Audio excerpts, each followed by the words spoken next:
Good morning. Sector of Indian economy को हम chapter आगे कंटिन्यू करेंगे। Classification on the basic of ownership. यहाँ पर सेक्टर ऑफ इकोनॉमी को दो पार्ट में डिवाइड किया है, पब्लिक और प्राइवेट। इससे हम क्लियर हो रहे हैं। पब्लिक मीन्स सबके यूज़ के लायक। The government own most of the assets and provides all the services. मतलब हमको जो भी सर्विस दी जा रही है वो पब्लिक रूप गवर्नमेंट अवेलेबल कराती है। और वो हमारा एग्ज़ाम्पल के तौर पे स्कूल्स हैं, गवर्नमेंट हॉस्पिटल्स हैं, ट्रेन्स हैं। तो ये जो सेक्टर्स हैं ये हमारे पब्लिक सेक्टर्स हैं। प्राइवेट सेक्टर्स मीन्स है ownership of assist and delivery of services in the hands of private individual और कंपनीज। मतलब जहाँ पर जो भी फैक्ट्रीज़ हैं, जो भी इंडस्ट्रीज़ हैं, जिसका इंडिविजुअल मालिक है, मतलब जो फैक्ट्री गवर्नमेंट की नहीं है, किसी एक प्राइवेट आदमी इंसान की है, वो अपने इंडिविजुअल मालिक है और वो कंपनी का ओनर है, तो वो जो पावर्स हैं वो उसके अपने रहते हैं। तो यहाँ पे आप एक चीज़ क्लियर कर लीजिए, गवर्नमेंट और प्राइवेट सेक्टर्स में कुछ डिफरेंसेस भी हैं। जैसे गवर्नमेंट सेक्टर्स में अगर हम जॉब कर रहे हैं तो गवर्नमेंट सेक्टर्स में हम जॉब करने पर हमें कुछ फैसिलिटीज़ मिलती हैं। वो गवर्नमेंट हमको सैलरी देती है, हम एक टाइम पर जाते हैं और आते हैं, हम अपने काम को। जैसे एक एग्ज़ाम्पल भी यहाँ पर दिया हुआ है कि एग्ज़ाम्पल ये है कि एक कांता नाम की महिला है जो सुबह 9:30 बजे जाती है, शाम को 5:30 बजे अपने ऑफिस से आती है। उसको पेंशन, उसको नियमित हर मंथली पेमेंट मिलती है और उसको पीएफ फंड है, वहाँ से उसको फैसिलिटीज़ मिलती हैं, उसको मेडिकल फैसिलिटीज़ मिली हुई हैं। तो ये वो उसको कुछ फैसिलिटीज़ मिली हुई हैं। लेकिन अगर हम वही प्राइवेट सेक्टर्स में काम करते हैं तो हमारा टाइम आवर्स ज़्यादा रहता है, वर्कलोड ज़्यादा रहता है और हमें पीएफ या मेडिकल फैसिलिटीज़ नहीं मिलती हैं। और हमारा सबसे ख़ास बात, हम यहाँ पर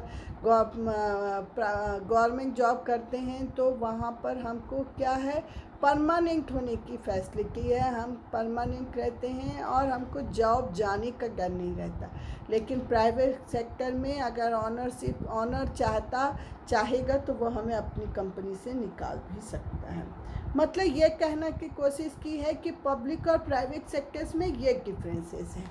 तो ये आपको समझ में आया होगा। Classification on the basic of employment, हम एम्प्लॉयमेंट के भी बात कर रहे हैं, ऑर्गेनाइज्ड और अनऑर्गेनाइज्ड। मगर अगर हम गवर्नमेंट जॉब करते हैं तो वहाँ ऑर्गेनाइज्ड ग्रुप में वर्क होता है, और अनऑर्गेनाइज्ड ग्रुप में अगर हम प्राइवेट सेक्टर्स में काम करते हैं, कहीं किसी इंडस्ट्रीज़ में काम करते हैं, कहीं लेबर में काम करते हैं, तो वहाँ अनऑर्गेनाइज्ड काम होता है। जैसे मैं आज काम करने गई और मुझे ऑनर ने कह दिया आज आपके लिए काम नहीं है, आप घर जाइए।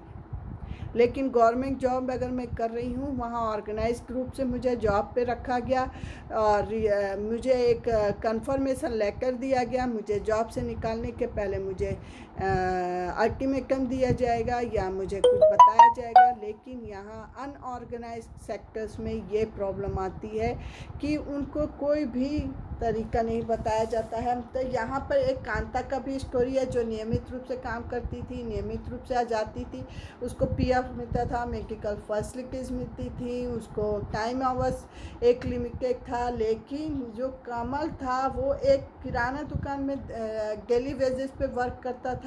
उसको सुबह 7:30 पे AM पे दुकान पे जाना रहता था और रात के 8 बजे तक वो काम करता था। उसे अपनी मतलब उसको अपने पेमेंट के अलावा कोई पेमेंट और एक्स्ट्रा पेमेंट नहीं मिलती थी, कोई उसको फैसिलिटीज़ नहीं मिलती थी, कोई उसको एक्स्ट्रा सैलरीज नहीं मिलती थी और उसको काफ़ी प्रॉब्लम होती थी। अदर अलाउंसेस नहीं मिलते थे उसे, कोई लीव्स नहीं मिलती थी। देयर फॉर वन लीव्स और पेड हॉलीडेज़, और उसके लीव्स पे कोई मतलब ऐसा नहीं था कि वो छुट्टी ले लिया तो उसकी सैलरी कट हो जाती थी। कोई उसको लेटर नहीं मिला था उस जॉब पे काम करने के लिए। मतलब अगर मालिक चाहे तो कभी भी उसको जॉब से हटा सकता था। मतलब ये ऑर्गेनाइज्ड अनऑर्गेनाइज्ड में ये डिफरेंसेस हैं कि आपको अगर मतलब काम करना है तो काम करने के लिए इस तरीके से प्रॉब्लम आती है। देखो, organise sectors people have assured work and terms of employment and regular, मतलब वो रेगुलर है, उसके साथ टर्म्स कुछ रूल रेगुलेशन रहते हैं, वो श्योर है कि उसका वर्क कंप्लीटली उसके हाथ में है और वो काम करेगा और छुट्टी भी ले सकता है, छुट्टी की पेमेंट भी नहीं कटेगी। लेकिन अनऑर्गेनाइज सेक्टर्स में ये प्रॉब्लम थी। It consist of small and scattered which are not in the control of the government. It has low pay and unsecured jobs था, मतलब यहाँ पर छोटे लेवल पे काम करने वाले सेक्टर्स थे जहाँ पे हमको काम करना पड़ता था। ये देखो, India workforce organised and unorganised sectors का ये रेशियो है, और लोग ऑर्गेनाइज सेक्टर्स में वर्क करना चाहते हैं। अनएम्प्लॉयमेंट, यहाँ पर unemployment when a person is willing to work at the prevailing wage rate but fail to get a job, it is called unemployment. मतलब इनके पास हम काम कर रहे हैं लेकिन काम करने का हमारा तरीका से, हमको जो काम है वो अनएम्प्लॉयमेंट है, हम वहाँ पे अनऑर्गेनाइज सेक्टर्स में वर्क कर रहे हैं और हमें कोई काम, मतलब यहाँ पर हमको कोई भी अनऑर्गेनाइज सेक्टर्स में प्रोटेक्शन नहीं है वर्कर्स को, और कोई कंप्लीट ये नहीं मिलता है। और हम ये भी देखते हैं कि जो वर्कर्स हैं अनएम्प्लॉय हैं, अनएम्प्लॉयमेंट जिनके पास जॉब नहीं है, जिनके पास कोई काम नहीं है। तो ये सेक्टर्स हैं। टाइप्स ऑफ अनएम्प्लॉयमेंट किस तरह से होते हैं ये भी हम देख लेते हैं। अनएम्प्लॉयमेंट सीजनल, डिसग्यूज्ड, स्ट्रक्चर और साइकिल्स और फ्राइसिटिनल, मतलब इस तरीके से हमारे पास मतलब हमको बताया गया है कि इस तरीके हमारे वर्कर्स हैं जो हमको काम करने में इस टाइप के टाइप्स ऑफ अनएम्प्लॉयमेंट हमको मिलते हैं। और ये देखो, the unemployment which generate due the variation in season is called seasonal employment, मतलब ये अनएम्प्लॉयड वैसे जनरेट होते हैं सीजनल, जैसे कि कभी कभी क्या होता है रेनी सीजन में एग्रीकल्चर करने के लिए फसल लगाने के लिए कुछ सीजनल वर्कर्स की ज़रूरत होती है जिनको कुछ समय के लिए रखा जाता है और उसके बाद उनको हटा दिया जाता है।